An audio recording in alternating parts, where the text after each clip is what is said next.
Mi papá me rompió la mandíbula por responderle.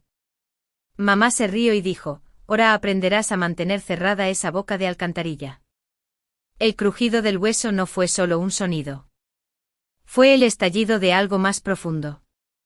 El puño de mi padre, pesado y deliberado, conectó con mi mandíbula con tanta fuerza que juro que la habitación se inclinó.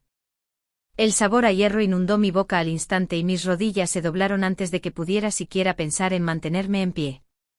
Caí con fuerza sobre el azulejo de la cocina, mis palmas resbalando en una fina mancha de mi propia sangre. Mis oídos zumbaban, ahogando mi propia respiración, pero no lo suficiente como para perderme la voz de mi madre. No jadeó. No corrió hacia mí. Ni siquiera se inmutó. Se rió, un sonido agudo y frío que me erizó el vello de los brazos. Eso es lo que te pasa por ser una inútil, dijo pasando por encima de mí como si fuera un trozo de basura dejado en el suelo. Quizás ahora aprendas cuál es tu lugar. Todo lo que había hecho fue preguntar por qué tenía que limpiar todo el patio trasero cuando mi hermano Kyle todavía estaba tumbado en el sofá, navegando en su teléfono. Mis palabras exactas, ¿por qué él no puede hacer nada por aquí?, aparentemente habían sido contestarle en el lenguaje de mi padre. Por favor, suscríbete a nuestro canal y dinos en los comentarios desde dónde estás viendo este vídeo. Kyle, por supuesto, sonrió con suficiencia desde el umbral de la puerta. Tenía 24 años, estaba desempleado y, de alguna manera, era la joya de la corona de la familia. Papá lo llamaba el futuro de nuestro linaje. Yo lo llamaba vago, mimado y la razón exacta por la que esta casa era un infierno para vivir. Levántate, ladró mi padre, cerniéndose sobre mí. ¿O necesitas otra lección? Intenté ponerme de pie, mi mandíbula palpitaba con cada movimiento. Apenas podía cerrar la boca sin sentir dolor. Mi voz salió ahogada, estoy bien, aunque me dolía hablar. Estarás bien cuando dejes de abrir la boca. Gruñó papá. La gente inútil no tiene derecho a quejarse. Mamá simplemente se sirvió un café, tarareando como si el olor a sangre en su cocina no fuera diferente al de una tostada quemada. Asegúrate de terminar el patio antes del almuerzo, dijo. Y límpiate. No quiero que los vecinos piensen que somos unos salvajes. Casi me reí de eso. La ironía de una mujer llamándome inútil mientras su esposo me rompía la mandíbula, pero sabía que era mejor no hacerlo. El humor era solo otro detonante en esta casa. Afuera el aire se sentía espeso, pesado por la humedad. Agarré la escoba con más fuerza de la necesaria, no porque barrer importara, sino porque si no, mis manos no dejarían de temblar. El sabor a sangre todavía se aferraba a mi lengua, mis dientes dolían por el impacto.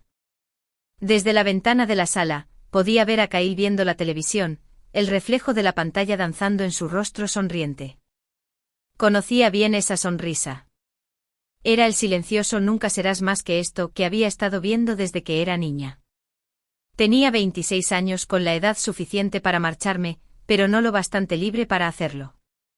Mis ahorros se habían ido prestados por mis padres para uno de los negocios fallidos de Kyle.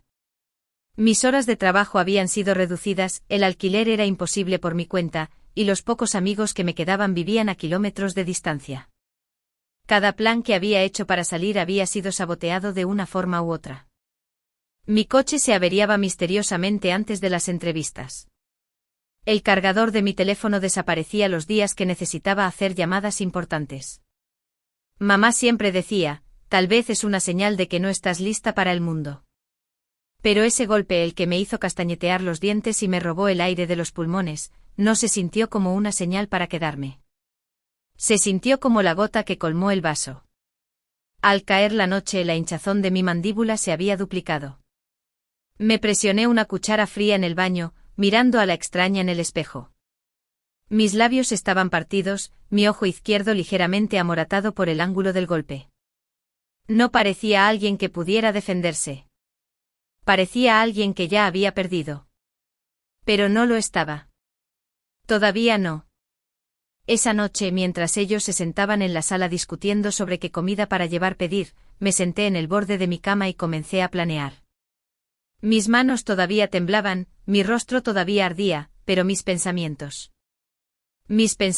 estaban afilados como una navaja. Esta vez no iba a esperar a que rompieran algo más.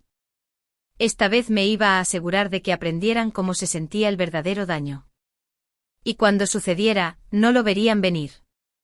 A la mañana siguiente la hinchazón se había endurecido hasta convertirse en un dolor que se extendía desde mi mandíbula hasta mi sien. Apenas podía masticar el trozo de tostada que me había obligado a tragar solo para evitar que mi estómago se revolviera. Cada vez que abría la boca, recordaba el sonido del hueso contra el hueso. La lección de mi padre resonaba en mi cabeza como si quisiera ser permanente. Pero ese dolor ahora tenía compañía, un pensamiento silencioso y agudo que se asentaba en mi pecho y palpitaba cada vez que oía sus voces. Cuando entré en la cocina, papá ya estaba allí, sorbiendo su café como si no me hubiera roto la cara 12 horas antes. Mamá estaba en la estufa, tarareando mientras volteaba tortitas, de las buenas que nunca hacía para mí. Solo para Kyle. Él estaba en la mesa con el pelo desordenado, sonriendo perezosamente mientras se llevaba sirope a la boca con el tenedor. No te quedes ahí parada, dijo mamá sin volverse. Puedes servirle zumo a tu hermano. Me dolió la mandíbula al apretarla, pero serví el zumo de todos modos, deslizando el vaso hacia él. No dijo gracias. Nunca lo hacía. En cambio, inclinó la cabeza con esa sonrisa familiar. Todavía hablas raro, dijo, imitando mi mandíbula rígida. Supongo que papá realmente te metió algo de juicio en la cabeza. Papá se rió entre dientes sin levantar la vista. Tienes suerte de que no le rompí más que la boca. Me quedé helada allí, con el zumo todavía en la mano. Y en ese momento, algo se cristalizó. Esto no era solo crueldad. Era su normalidad. Y si me quedaba el tiempo suficiente, se convertiría en la mía. Esa noche, cuando la casa se silenció, abrí el viejo baúl de cedro en mi armario. Enterradas bajo mantas viejas había 3 cosas que habían olvidado. Tenía mi portátil del instituto, un juego de llaves de repuesto de la casa y un cuaderno de espiral. El portátil era lento. La pantalla parpadeaba, pero funcionaba lo suficientemente bien para lo que necesitaba. Empecé a escribir. No un diario, no una confesión, un plan detallado, no solo para irme, sino para llevarme algo que nunca podrían reemplazar. El primer paso no fue la confrontación. No fue mandarles al diablo. Fue la invisibilidad. Durante los siguientes días, me volví tan obediente que era casi aburrido. Limpiaba sin quejarme, comía en silencio, incluso me reía de los chistes patéticos de Kyle. Mantenía la mirada baja cuando papá hablaba. Nunca hacía preguntas. Nunca contestaba. Y funcionó. Dejaron de mirarme como una amenaza. Dejaron de mirarme en absoluto. Pero mientras ellos se relajaban, yo prestaba atención a las pequeñas cosas que la mayoría de la gente pasa por alto. Donde guardaba papá sus papeles importantes en el cajón del escritorio. Las veces que mamá dejaba su teléfono desatendido para cotillear en el patio trasero. La forma en que Kyle presumía de cosas que no debería, como contraseñas y datos bancarios que él pensaba que lo hacían parecer inteligente. Una tarde mamá dejó su bolso en la encimera mientras iba a regar sus plantas. Me quedé allí con un paño de cocina en la mano, fingiendo secar un plato, hasta que oí el clic de la puerta corredera al cerrarse. En menos de 30 segundos, tenía su teléfono en mi mano, mi pulgar deslizándose por su galería de fotos, sus correos electrónicos guardados, su aplicación de notas donde guardaba las contraseñas como si fueran listas de la compra. Mi corazón martilleaba, pero no guardé nada de eso. Todavía no. Memoricé patrones, direcciones de correo electrónico, conexiones. No se trataba solo de conseguir trapos sucios. Se trataba de entender cómo se movían. Cuanto más aprendía, más evolucionaba el plan. Dejarlos en ruinas no era suficiente. Quería que se sintieran expuestos, vulnerables, pequeños. 2 semanas después, Kyle llegó a casa presumiendo ante mamá de que finalmente iba a triunfar. Había invertido los fondos de los contactos de papá en algún plan con su amigo Carter. Fingí no escuchar, pero capté lo suficiente. Un evento de lanzamiento, un local alquilado, los amigos empresarios de papá invitados a ver el genio de Kyle. Esa era mi oportunidad. Durante los días siguientes viví en 2 mundos. De día, era la hija silenciosa y obediente que nunca los miraba a los ojos. De noche estaba uniendo las piezas de una manera de ponerme bajo el foco de Kyle el tiempo suficiente para destrozar toda su imagen. No quería hacerles daño físicamente, no como ellos me lo hicieron a mí. Quería golpear donde sangraría por más tiempo. Su orgullo, su credibilidad, su sensación de ser intocables. Una noche, mientras estaba sentada en mi escritorio con el cuaderno abierto, el moratón de mi mandíbula desvaneciéndose a un amarillo apagado, me di cuenta de algo. No solo estaba planeando irme. Estaba planeando borrar la versión de mí que ellos creían poseer. Y cuando terminara, no solo me perderían a mí. Perderían todo lo que habían construido sobre mi silencio. La noche del gran debut de Kyle estaba iluminada como un plató de cine. Cadenas de luces doradas colgaban por la sala alquilada, champán falso fluía en copas altas, y cada hombre en la sala llevaba un traje lo suficientemente ajustado como para mostrar que había gastado más dinero en sastrería que en moral. Me colé temprano sin ser vista, vestida de negro, un atuendo que no pedía atención, pero la exigía si mirabas 2 veces. Llevaba el pelo recogido, el maquillaje lo suficientemente afilado como para cortar el aire. Ya no parecía su hija inútil. Parecía a alguien a quien fingirían conocer si quisieran algo. Kyle ya estaba haciendo de anfitrión, estrechando manos como si hubiera nacido para ello. Papá rondaba detrás de él con el pecho hinchado como si el éxito de Kyle fuera su logro personal. Mamá, con un vestido brillante, flotaba de conversación en conversación, dejando caer indirectas sobre lo duro que trabajaba Kyle mientras convenientemente se saltaba la parte de donde provenía la financiación.